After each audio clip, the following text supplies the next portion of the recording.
სახელითა მამისათა და ძისათა და წმინდისა სულისათა ჩვენთან არის ღმერთი. ყველას გილოცავთ დღევანდელ დღეს ღმერთმა მრავალს დაგასროთ თქვენ და სრულიად საქართველო. ამინ. დღევანდელ დღეს დანო და ძმანო ჩვენ წავიკითხეთ სახარება, სადაც მოთხრობილია სასწაულებრივი თევზაობის შესახებ. თუმცა კი იქ მოთხრობილია, რომ მაცხოვარმა ნავში შევიდა, რომ ხალხისთვის ეკადაგა, მაგრამ არც ერთი სიტყვა არ წერია რა იქადაგა.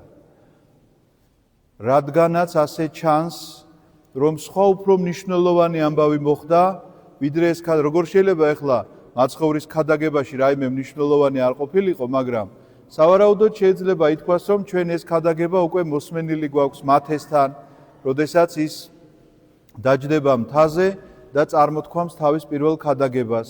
შესაძლებელია ეს იგივე იყო, შეიძლება სხვა რამეც დაამატა, მაგრამ ფაქტია, რომ ჩვენ ამ ქადაგების შესახებ არაფერი არ ვიცით, წერია ასეთი რამ, რომ დაინახა, რომ ძალიან ბევრი ხალხი გროვდებოდა, არ იყო სხვა გზა, რომ რაღაცნაირად ავიწროებდნენ მას და დადგა ნავში, რომელი ნავიც იქვე 2 მეთევზეს ყავდა გამოყვანილი და თვითონ ბადეებს რეცხავდნენ, ანუ მთელი ღამის ნამუშევრები იყვნენ, ოდნავ შეაცურა ეს ნავი, რომ საზოგადოებისგან ცოტა დაშორება ყოფილიყო, წარმოსთქვა ქადაგება და მერე ეუბნება პეტრეს, რომ აი ახლა შედი და სიღრმე სადაც არის, იქ ჩააგდე შენი ბადე. პეტრე ეუბნება, რომ რახან შენ ამბობო, თორე ისე მთელი ღამე თევზაობდითო და ერთი თევზიც კი ვერ დავიჭირეთო. რადგანაც შენ ამბობო, მთელ პასუხისმგებლობას რა თქმა უნდა მასაკისრებს ამ სიტყვებით და ეუბნება, რომ აი ამ შენი სიტყვის გამოვაკეთებ ამას, თუმცა კი პეტრე ვინ არის?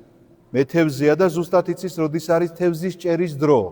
მან ზუსტად იცის, როდის უნდა გამოვიდეს, როგორი ამინდი უნდა იყოს, ქარი საიდან უნდა ქროდეს, რომ დაიჭიროს თევზი, ეს შესწავლილი აქვს მას მეცნიერულ დონეზე, ბავშვობიდან ასე იზრდება.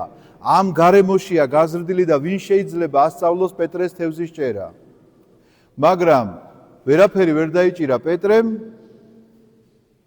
და მაცხოვრის სიტყვისამებრ რო ჩაუშვა ბადე, ამოიყვანა იმდენი თევზი, რომ ბადეების კდებოდა ამ თევზის სიმძიმისგან და ერთი ნავი რომ გაავსეს, მერე დაუძახა მეორეს.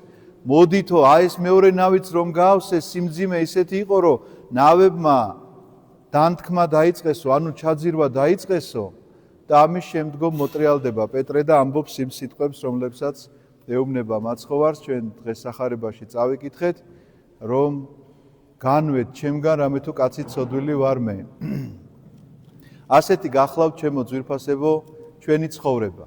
ასეთია მთელი ჩვენი დაბადებიდან გარდაცვალებამდე თითქმის და ისე მიუყვებით, რომ მსგავსი ამბები ხდება დაახლოებით ჩვენს თავს, იმიტომ რომ მიუხედავად იმისა, რომ რაღაცის შეიძლება პროფესიონალი გახდეთ, თქვათ მიწის მუშაკი ხარ და ამ მიწის მუშაკობაში შეიძლება ზუსტად იცი მოსავალი როგორ აიღო, მაგრამ ხომ არის წლები, რომ მიუხედავად იმისა, რომ ზუსტად იცი როგორ უნდა შემოგებარა და შემოგეთოხნა და როდის უნდა დაგეთესა და როდის უნდა დალოდებოდი მოსავალს, მაგრამ აღმოჩნდა, რომ ერთი მარცვალი არაფერი არ მოვიდა.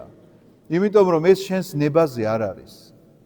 მაგრამ არის რომ ძალიან დიდი მოსავალი მოვიდა, ხო მართალია? და აი ამ დიდი მოსავლის დროს რას იწყებს ადამიანი?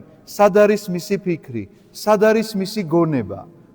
ამიტომაც მე მიმაჩნია, რომ დღევანდელი სახარება, რომელსაც ვკითხულობთ, იქ ის კი არ არის დაწერილი რა იქადაგა მაცხოვარმა. რა მოხდა? ამის შესახებ არის მხოლოდ და მხოლოდ თხრობა და რა მოხდა? პეტრემ, რომელმაც დაიჭირა ძალიან ბევრი თევზი, როგორ ფიქრობთ თქვენ, რა ფიქრი შეიძლებოდა პეტრეს მოსვლოდა? იწყებს ამ თევზის ამოყვანას და ნელ-ნელა ავსებს ამ ნავს და მან ზუსტად იცის, რა შემოსავალი შეიძლება გაუჩნდეს. დაახლოებით ნახევრამდე რომ გაავსო ეს ნავი, ალბათ ფიქრობს, რომ როგორ გაისტუმრებს ვალებს.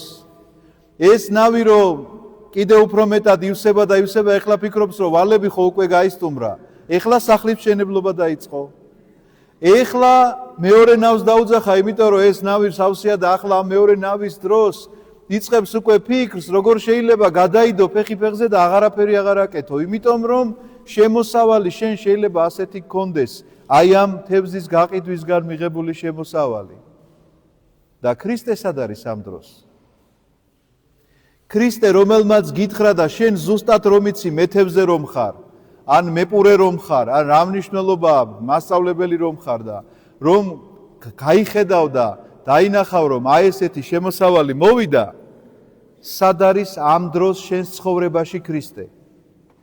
თუ შენს ზურგს უკან დგას, ისევე როგორც პეტრეს ზურგს უკან იდგა და პეტრე მასზე აღარ ფიქრობდა, მხოლოდ და მხოლოდ ამაზე ფიქრობდა.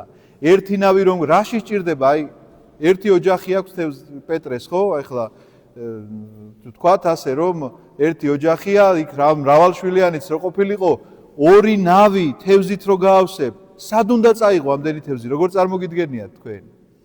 აღარ სჭირდება ამდენი თევზი, მაგრამ ადამიანის მდგომარეობა ეს საერთოდ დაავიწყდა. ის რომ თევზის ჭერის პრინციპებით კი არ არის ეს დაჭერილი. მისი ცოდნის შედეგად კი არ არის ეს დაჭერილი.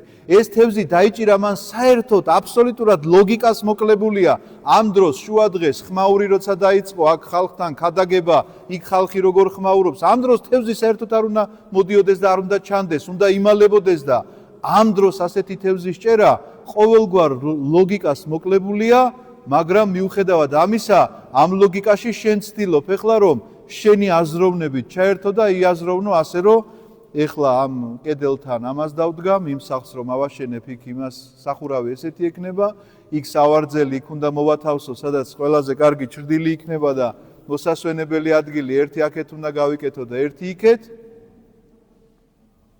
ქრისტე აღარ არსებობს უკვე ამ შემთხვევაში. და მაშინ მოდის პეტრე სწორედ გონს, როდესაც ეს ნავები იწყებს დამთქმას. იმიტომ რომ ყველა მისი ოცნება, როდესაც ის თევზებით ავსებდა აი ამ ნავს, ყველა მისი ოცნება იძირება ახლა ამათთან ერთად. იმიტომ რომ ეს თევზი თუ ჩაიძირა, ეს თევზი ცოცხალია. გაცურავს ისევ ამ ტბაში და ამას რა მოუყრის თავიდან თავს? ვინ მოუყრის თავიდან თავს შენს ბადეში? ვინ დაუძახებს კვლავ უკან რომ შენს ნავში დაბრუნდნენ და მაშინ გაახსენდა ვინც? მაშინ გაახსენდა ვინც უბრძანა მას ეს ამბავი, რომ ასე უნდა გაეკეთებინა.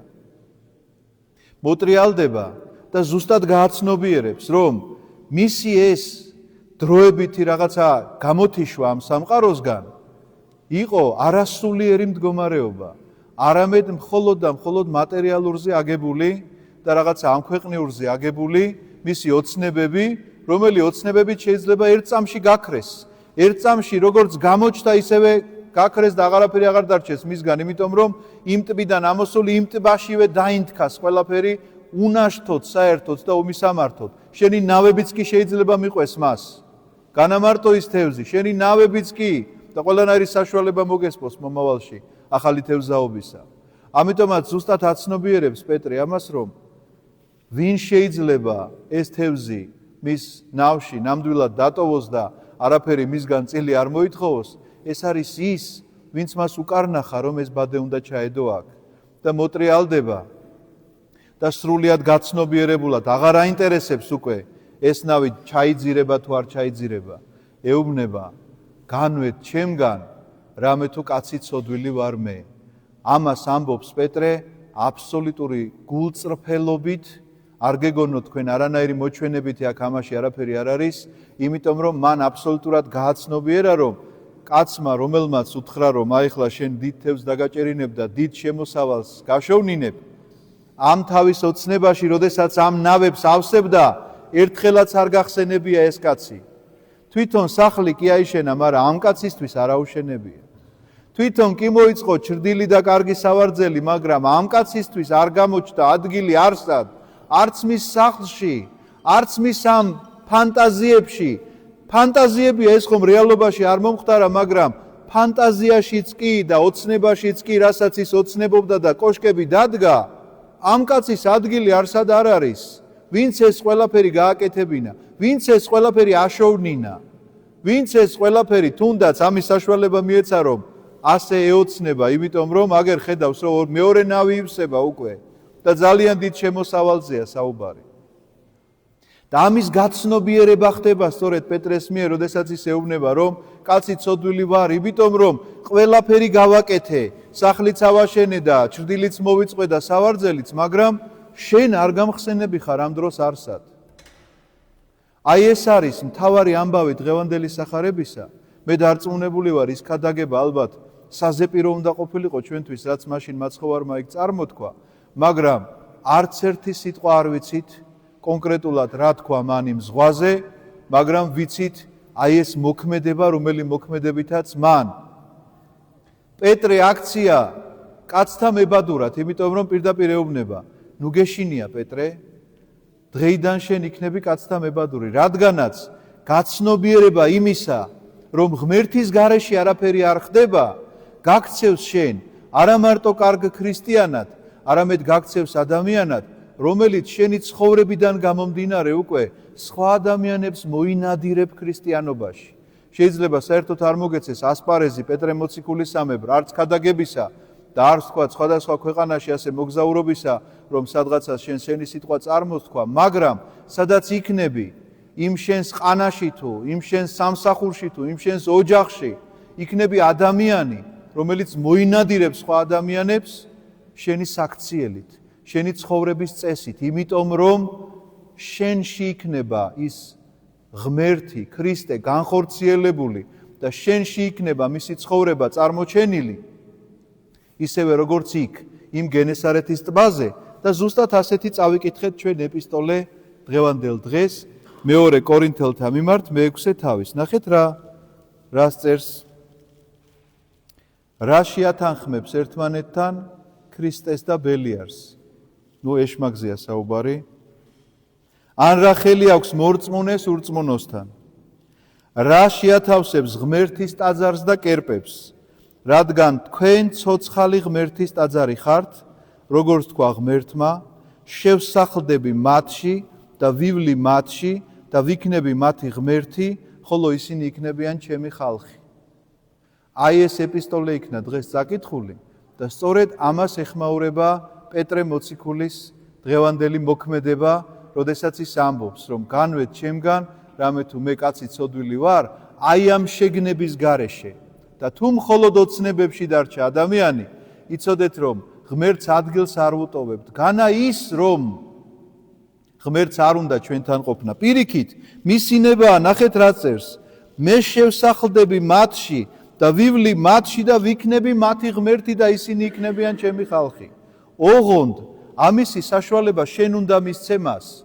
ეხლა იკითხავ, მე რატო უნდა მივცე, თვითონ გააკეთოს ეს.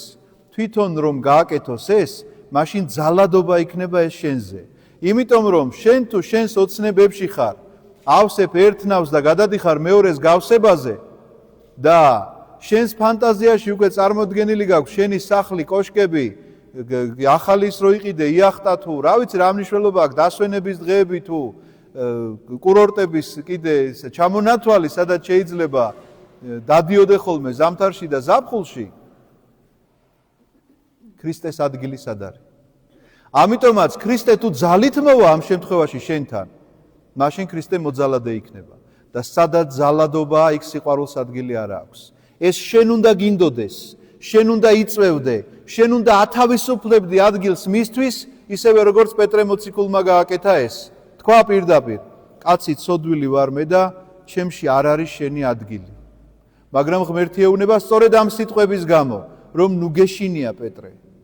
მე ვიქნები შენი ღმერთი და შენ გახდები კაცთა მებადური, იმიტომ რომ შენი საქციელი აწი, შენი მოქმედება, ყველაფერი იქნება ჩემს მიერ, იმიტომ რომ მე შენი ღმერთი ვარ და შენ ჩემი ადამიანი.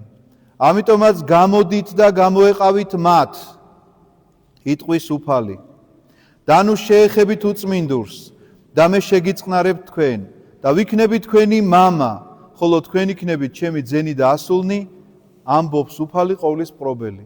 აი ესეთი გახლავთ დღევანდელი ეპისტოლეს დასასრული, რომელიც პირდაპირ იმეორებს იმ სიტყვებს, რაც დღევანდელ სახარებაში იქნა წაკითხული, რომ შენ უნდა გულისკარი გახსნა, შენ უნდა აბსოლუტურად გააცნობიერო, რომ შენს ცხოვრებაში ქრისტეს რამდენი და როგორი ადგილი აქვს, იმიტომ რომ აბსოლუტურად შეუთავსებელია ერთმანეთთან კერპთაყვანისმცემლობა და ქრისტიანობა და რას ნიშნავს ეს კერპთაყვანისმცემლობა? თქვენ ხომ არ გონიათ რომ ეს წარსულში დარჩა სადღაცას ხისგან გამოჩორკნილი კერპები რო ქონდათ და ადამიანები მიდიოდნენ და თაყვანისცემდნენ.